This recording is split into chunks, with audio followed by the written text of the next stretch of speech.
Assalamualaikum buat kalian semua nih, siswa-siswi TKJ yang keren di seluruh Indonesia, selamat datang. Hari ini kita bakal kupas tuntas salah satu topik paling penting buat karir kalian nanti, keamanan jaringan. Percaya deh, ini bukan cuma soal teknis biasa, tapi ini adalah bekal super berharga buat jadi penjaga di dunia digital. Oke, kita mulai ya. Tapi kita nggak langsung ngomongin teknis loh. Kita nggak akan bahas router atau kabel dulu, tapi kita mulai dari sesuatu yang jauh lebih dalam. Sebuah tanggung jawab. Yuk kita coba lihat, keamanan jaringan ini bukan sekedar pekerjaan, tapi sebagai sebuah tugas yang mulia. Coba deh, kita renungin sebentar. Setiap hari kan, kita berurusan sama data. Data kita pribadi, data perusahaan tempat kita kerja nanti, data milik orang lain. Sebenarnya apa sih nilai dari itu semua? Apa sih yang benar-benar diminta untuk kita jaga sebagai calon penjaga digital? Nah, ini dia jawabannya. Data itu adalah sebuah amanah, sebuah kepercayaan yang suci. Jadi, kalau nanti ada perusahaan atau klien yang serahin jaringannya ke kita, itu artinya mereka mempercayakan data mereka ke kita. Menjaganya baik-baik, itu adalah cara kita menunaikan amanah. Beda kan cara kita memandang pekerjaan kita sekarang? Jadi apa aja sih yang kita jaga dalam amanah ini? Nah, para ahli keamanan itu merumuskannya dalam 3 pilar utama yang keren banget namanya triad CIA. Pertama, confidentiality atau kerahasiaan, biar datanya nggak bocor ke pihak yang salah. Kedua, integrity atau integritas, biar datanya akurat dan nggak diubah-ubah. Dan ketiga, availability atau ketersediaan, biar sistemnya bisa diakses pas lagi dibutuhin. 3 hal inilah benteng yang harus kita bangun. Oke, setiap pahlawan pasti punya musuh kan? Nah, dalam cerita kita ini, musuh-musuhnya itu ya para penjahat digital yang nggak kelihatan. Biar jadi penjaga yang andal, kita harus kenalan dulu sama mereka dan cara mereka beraksi. Penjahat pertama adalah virus. Ini persis deh kayak virus di dunia nyata, dia butuh inang. Jadi dia nempel di file yang kita download atau program yang kita install. Begitu file itu kita buka, dia langsung nyebar dan nularin file-file lainnya. Licik banget ya. Selanjutnya ada worm atau cacing komputer. Ini bisa dibilang sepupunya virus, tapi lebih mandiri dan lebih bahaya. Kalau virus tadi butuh tumpangan, si worm ini bisa jalan-jalan sendiri di jaringan. Dia bisa menyebar ke seluruh komputer dengan super cepat, bahkan tanpa perlu kita klik apa-apa. Terus ada kuda Troya atau Trojan Horse. Kalian tahu kan cerita legendaris dari Yunani? Nah, ini cara kerjanya mirip.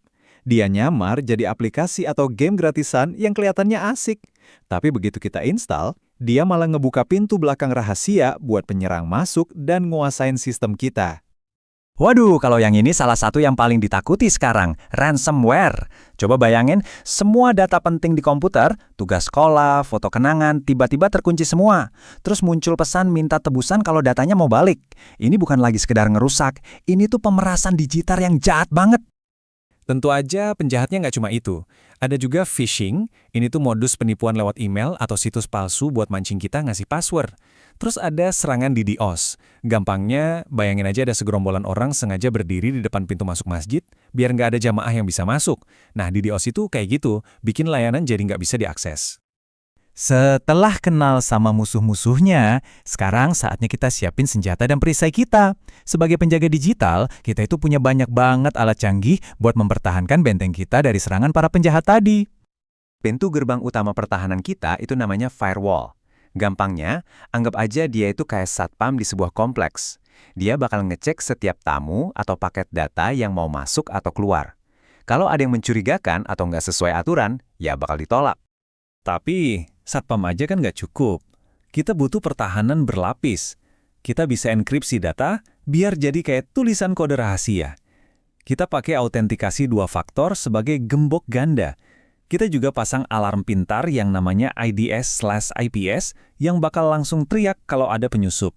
Terus pasang antivirus, dan yang paling penting nih, rajin-rajin update sistem buat nutupin celah keamanan. Dan inilah bentuk ikhtiar atau usaha terbaik kita di dunia IT, backup.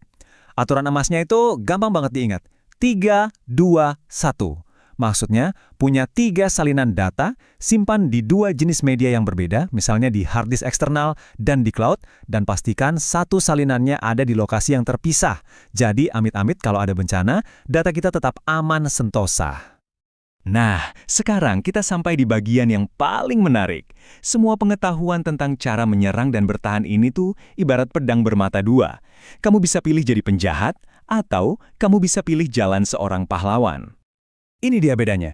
Black Hat itu pakai ilmunya buat kejahatan. Jelas ini haram dan melanggar hukum. Sebaliknya ada White Hat atau peretas etis. Ilmunya sama persis loh, tapi tujuannya buat kebaikan. Mereka justru dibayar perusahaan untuk mencari celah keamanan sebelum penjahat yang nemuin. Ini adalah profesi yang sangat mulia dan ya, halal. Jadi white hat hacker itu berarti kita harus pegang teguh kode etik, nggak bisa asal-asalan, wajib minta izin dulu, jangan pernah merusak, jaga rahasia temuan, laporkan semua kelemahan ke pemiliknya, dan yang terpenting, niatkan semua ilmu yang kita punya untuk kebaikan dan melindungi orang lain. Jadi, setelah belajar ini semua, terus gimana? Kabar baiknya, jalan yang kalian pilih ini punya masa depan yang sangat-sangat cerah. Serius deh, dunia lagi butuh banget para penjaga digital seperti kalian. Ada banyak banget peran seru yang bisa kalian geluti. Mau jadi arsitek yang bangun benteng digital sebagai insinyur keamanan? Bisa. Mau jadi detektif digital yang melacak jejak penjahat cyber? Jadilah investigator forensik. Atau mau jadi pahlawan yang dibayar untuk meretas sistem demi menemukan kelemahannya? Itu namanya penetration tester. Pilihannya luas banget. Dan yang gak kalah penting, profesi ini sangat dihargai. Buat kalian lulusan baru nanti, potensi gaji awalnya itu bisa di kisaran 5-8 juta rupiah per bulan. Ini bukti nyata kalau keahlian kalian itu sangat dibutuhkan dan punya nilai yang tinggi. Pada akhirnya, semua ini kembali ke niat awal kita. Keahlian teknis yang kalian pelajari di SMK itu bukan cuma buat cari kerja. Itu adalah alat buat kalian untuk menjadi orang yang bermanfaat, untuk menjaga amanah, dan untuk melindungi masyarakat di era digital ini. Pertanyaannya sekarang, siapkah kalian menjadi penjaga digital masa depan?